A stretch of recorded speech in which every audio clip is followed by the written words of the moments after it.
Hoje iremos começar nosso curso de Teologia do Centro de Formação Apostólica, que tem como fundador e idealizador o pastor Sérgio Lourenço do Ministério em Defesa da Fé Apostólica. Eu sou a professora Maria. Nesta sexta aula vamos abordar o seguinte tema: a inspiração das Escrituras. É possível que haja uma religião divina sem uma literatura inspirada? O professor Francis Patton observa: se o simples testemunho histórico prova que Jesus operou milagres, pronunciou profecias e proclamou a sua divindade, se pode ser demonstrado que ele foi crucificado para redimir os pecadores, e que foi ressuscitado dentre os mortos e que fez com que o destino dos homens dependesse de aceitá-lo como o seu Salvador, então, sejam inspirados ou não os registros, ai daquele que descuidar de tão grande salvação. Todavia, não tomaremos mais tempo com isso, pois não existe nenhuma dúvida quanto à inspiração da Bíblia. Toda a Escritura é divinamente inspirada. Literalmente, é dada pelo sopro de Deus. Declara Paulo. 2 Timóteo capítulo 3 versículo 16. Porque a profecia não foi antigamente produzida por vontade de homem algum. Escreve Pedro. Mas os homens santos de Deus falaram, inspirados pelo Espírito Santo, 2 Pedro capítulo 1 versículo 21. Assim define o Webster a inspiração. A influência sobrenatural do Espírito de Deus sobre a mente humana, pela qual os profetas, apóstolos e escritores sacros foram habilitados para exporem a verdade divina sem nenhuma mistura de erro. Segundo o Dr. Gaucino, é o poder inexplicável que o Espírito Divino exerce sobre os autores das Escrituras, em guiá-los até mesmo no emprego correto das palavras e em preservá-los de todo erro, bem como de qualquer omissão. Assim escreveu o Dr. William Evans. A inspiração divina, como é definida por Paulo nesta passagem, 2 Timóteo capítulo 3 versículo 16, é a forte inspiração espiritual de Deus sobre os homens, capacitando-os a expressarem a verdade, é Deus falando pelos homens, e, por conseguinte, o Antigo Testamento é a palavra de Deus. É como se o próprio Deus houvesse falado cada palavra do livro. As Escrituras são o resultado da divina inspiração espiritual, da mesma maneira em que o falar humano é efetuado pela respiração pela boca do homem. Podemos dizer que a declaração de Pedro revela que o Espírito Santo estava presente de uma maneira especial e milagrosa sobre os escritores das Escrituras, revelando-lhes as verdades que antes não conheciam e guiando-os também no registro dessas verdades e dos acontecimentos, dos quais eram testemunhas oculares, de maneira que as pudessem apresentar com exatidão substancial ao conhecimento de outrem. Alguém poderia julgar, pela leitura dos vários credos do cristianismo, tratar-se de assunto bastante complexo, cheio de enigmas teológicos e tumultuado por definições obscuras. Mas esse não é o caso. As doutrinas no Novo Testamento, como originalmente expostas, são simples e se podem definir de maneira simples. Mas, com o passar dos tempos, a Igreja teve de enfrentar doutrinas e opiniões erradas e defeituosas e, por conseguinte, se viu obrigada a cercar as doutrinas certas e protegê-las com definições. Deste processo de definições exatas e detalhadas surgiram os credos. As declarações doutrinárias ocuparam uma parte importante e necessária na vida da Igreja, e constituíram impedimento a seu progresso unicamente quando uma aquiescência formal a essas doutrinas veio substituir a viva fé. A doutrina da inspiração, como é apresentada na palavra, é relativamente simples, mas o surgimento de ideias errôneas criou a necessidade de proteger a doutrina certa com definições completas e detalhadas. Contra certas teorias, é necessário afirmar que a inspiração das Escrituras é a seguinte: divina e não apenas humana. O modernista identifica a inspiração das Escrituras sagradas com o mesmo esclarecimento espiritual e sabedoria de que foram dotados tais homens como Platão, Sócrates, Browning, Shakespeare e outros gênios do mundo literário, filosófico e religioso. A inspiração, dessa forma, seria considerada apenas uma coisa puramente natural. Essa teoria rouba à palavra inspiração todo o seu significado e não combina, em absoluto, com o caráter sobrenatural e único da Bíblia. 2. Única e não comum. Alguns confundem a inspiração com o esclarecimento. Refere-se à influência do Espírito Santo, comum a todos os cristãos, influência que os ajuda a compreender as coisas de Deus. 1 Coríntios capítulo 2 versículo 4, Mateus capítulo 16 versículo 17. Eles mantêm a opinião de que esse esclarecimento espiritual seja a explicação adequada sobre a origem da Bíblia. Existe uma faculdade nos homens, assim ensinam eles, pela qual se pode conhecer a Deus, uma espécie de óleo da sua alma. Quando os homens piedosos da antiguidade meditavam em Deus, o Espírito Divino vivificava essa faculdade, dando-lhes esclarecimentos dos mistérios divinos. Tal esclarecimento é prometido aos crentes e tem sido experimentado por eles. Mas este esclarecimento não é o mesmo que inspiração. Sabemos, segundo está escrito em 1 Pedro capítulo 1 versículos 10 ao 12, que às vezes os profetas recebiam verdades por inspiração e lhes era negado o esclarecimento necessário à sua compreensão dessas mesmas verdades. O Espírito Santo inspirou-lhes as palavras, mas não achou por bem conceder-lhes a compreensão do seu significado. Descreve-se Caifás como sendo o veículo de uma mensagem inspirada, se bem que o foi inconscientemente, apesar de não estar ele pensando em Deus. Nesse momento ele foi inspirado mas não esclarecido. João capítulo 11 versículo 49 ao 52. Notemos duas diferenças específicas entre o esclarecimento e a inspiração.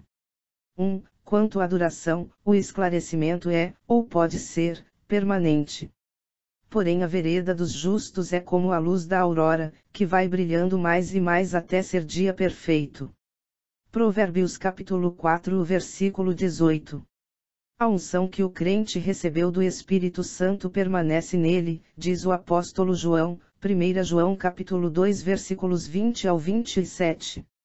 Por outro lado, a inspiração também era intermitente, o profeta não podia profetizar à vontade, porém estava sujeito à vontade do Espírito. Porque a profecia não foi antigamente produzida por vontade de homem algum. Declara Pedro. Mas os homens santos de Deus falaram, inspirados pelo Espírito Santo. 2 Pedro capítulo 1 versículo 21. Que a inspiração profética viesse repentinamente está implícita na expressão comum. A palavra do Senhor veio a este ou aquele profeta. Uma distinção clara se faz entre os verdadeiros profetas, que profetizam unicamente quando lhes vem a palavra do Senhor, e os profetas falsos que proferem uma mensagem de sua própria invenção.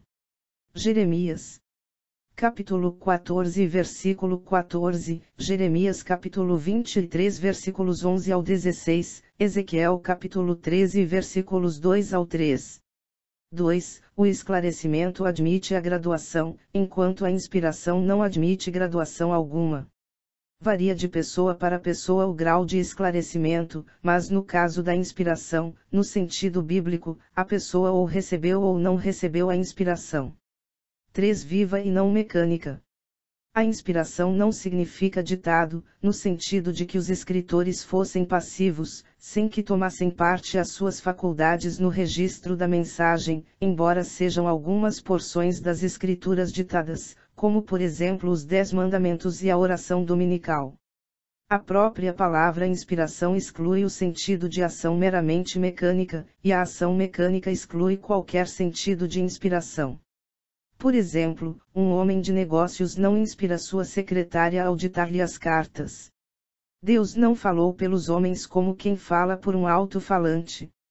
Antes seu divino Espírito usou as suas faculdades mentais, produzindo desta maneira uma mensagem perfeitamente divina, e que, ao mesmo tempo, conserva-se os traços da personalidade do autor. Embora seja a palavra do Senhor, é ao mesmo tempo, em certo sentido, a palavra de Moisés, ou de Paulo. Deus nada fez a não ser pelo homem, o homem nada fez, a não ser por Deus. É Deus quem fala no homem, é Deus quem fala pelo homem, é Deus quem fala como homem, é Deus quem fala a favor do homem. O fato de haver cooperação divina e humana na produção de uma mensagem inspirada é bastante conhecido, mas como se processa esta cooperação é mais difícil de explicar. Se o entrosamento de mente e corpo já é um mistério demasiado grande, mesmo para o homem mais sábio, quanto mais não é o entrosamento do Espírito de Deus e o Espírito do homem. 4. Completa e não somente parcial. Segundo a teoria da inspiração parcial, os escritores seriam preservados do erro em questões necessárias à salvação dos homens, mas não em outras matérias como sejam história, ciência, cronologia e outras semelhantes. Portanto, segundo essa opinião, seria mais correto dizer que a Bíblia contém a palavra, em lugar de dizer que é a palavra de Deus. Essa teoria nos submergiria num pântano de incertezas, pois quem pode, sem equívoco, julgar o que é e o que não é essencial à salvação? Onde está a autoridade infalível que decida qual parte é a palavra de Deus e qual não é? E se a história da Bíblia é falha, então a doutrina também o é, porque a doutrina bíblica se baseia na história bíblica. Finalmente, as Escrituras mesmas reivindicam para si a inspiração plenária. Cristo e seus apóstolos aplicaram o termo Palavra de Deus a todo o Antigo Testamento. 5. Verbal e não apenas de conceitos. Segundo outra teoria, Deus inspirou os pensamentos mas não as palavras dos escritores. Isto é, Deus inspirou os homens, e deixou ao critério deles a seleção das palavras e das expressões. Mas a ênfase bíblica não está nos homens inspirados, mas sim nas palavras inspiradas. Havendo antigamente falado aos pais pelos profetas. Hebreus capítulo 1 versículo 1. Homens santos de Deus falaram inspirados pelo Espírito Santo. 2 Pedro capítulo 1 versículo 21. Ainda mais, é difícil separar a palavra do pensamento, um pensamento é uma palavra antes de ser ela proferida. Não comeceis a dizer em vossos corações. O tolo disse em seu coração. Uma palavra é um pensamento ao qual se deu expressão. Pensamentos divinamente inspirados naturalmente teriam sua expressão em palavras divinamente inspiradas. Paulo nos fala de palavras ensinadas pelo Espírito. 1 Coríntios capítulo 2 versículo 13. Finalmente, uma simples palavra é citada como sendo o fundamento de doutrinas básicas. João capítulo 10 versículo 35. Precisamos fazer distinção também entre a revelação e a inspiração. Por revelação queremos dizer aquele ato de Deus pelo qual ele dá a conhecer o que o homem por si mesmo não podia saber, por inspiração queremos dizer que o escritor é preservado de qualquer erro ao escrever essa revelação. Por exemplo, os 10 mandamentos foram revelados, e Moisés foi inspirado ao registrá-los no Pentateuco. A inspiração nem sempre implica revelação. Por exemplo, Moisés foi inspirado a registrar eventos que ele mesmo havia presenciado e que dessa maneira estavam dentro do âmbito do seu próprio conhecimento. Distingamos também entre as palavras inspiradas e os registros inspirados. Por exemplo, muitos dizeres de Satanás são registrados nas Escrituras e sabemos que o diabo certamente não foi inspirado por Deus ao proferi-los, mas o registro dessas expressões satânicas foi inspirado. Esperamos que Deus através do Espírito Santo, abra sua mente e te capacite para entender e praticar estes ensinamentos. Até nossa próxima aula.